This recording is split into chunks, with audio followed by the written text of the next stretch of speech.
This Rowdy might try to bite me over his food, so we're gonna fix that. Mukbang. Got my trusty hand. Seen a thing or two in its time with us. Let's see what's inside there. We are grumbling. I don't know if you guys can hear that.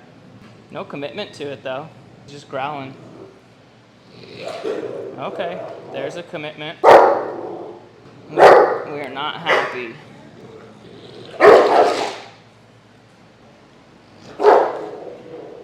So we're possessive, not super offensive with it. He's not coming after me. He's not biting my feet. You can see he's just like, this is mine, which is common in these powerful breeds. So we can start helping counter condition some of that. I think we've stressed him out a fair amount already. I say it's time to start working on some counter conditioning for this. I'm gonna retire my trusty hand here. No matter how many times I do this, those moments, they always get the blood pumping. But it's a good thing Mom sent him here. That could get really bad as he gets older. He's still very young. But it's not that bad. I've seen worse. Walking up. Pang. But I've got my slip lead in case he comes up at me. That's why I always test with the hand first, though. So I just want to see, like, what are we dealing with? Are you going to come and try to maul me for even, like, being near you? I've worked with dogs that have. I know I said I wasn't going to get the hand again, but he just doesn't care too much about me just being near him. So I really want to see if we can elicit a growling response like that and then time the food with it. Right here. I'm pointing to the food with the hand now. So now the hand's kind of part of the food. Yeah.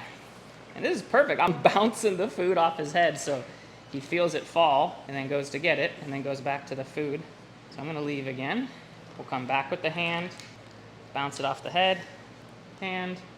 He gets stiff, bonk on the head with food, goes and gets the food, hand, gets stiff, bonk on the head. So it's cool because the hand now becomes a cue. Oh, no way, food's coming. You can see he's looking for the food that's coming when the hand comes into play. And I'm not gonna be an idiot and use my real hand. If that's why you watch this video, scroll. I mean, even the body language of his ears is different. They're not back or forward in anticipation of, oh, the hand's here, bonk. That means food's coming. Look at him, he's like, this hand's badass. Now he's like, I don't want kibble. Give me that hand, dude. I love the conflict. He just raised his lips for a second, like his brain doesn't know what to think. He's like, wait a minute, we're supposed to guard this. So like I said, I'm not gonna do too much of this hand work. I don't wanna counter condition him to be okay with people sticking their hands in his food bowl because with time, somebody will get hurt in the future. It's just a guarantee. That's a bad expectation to try to set with yourself and a dog that resource guards. That's just stupid.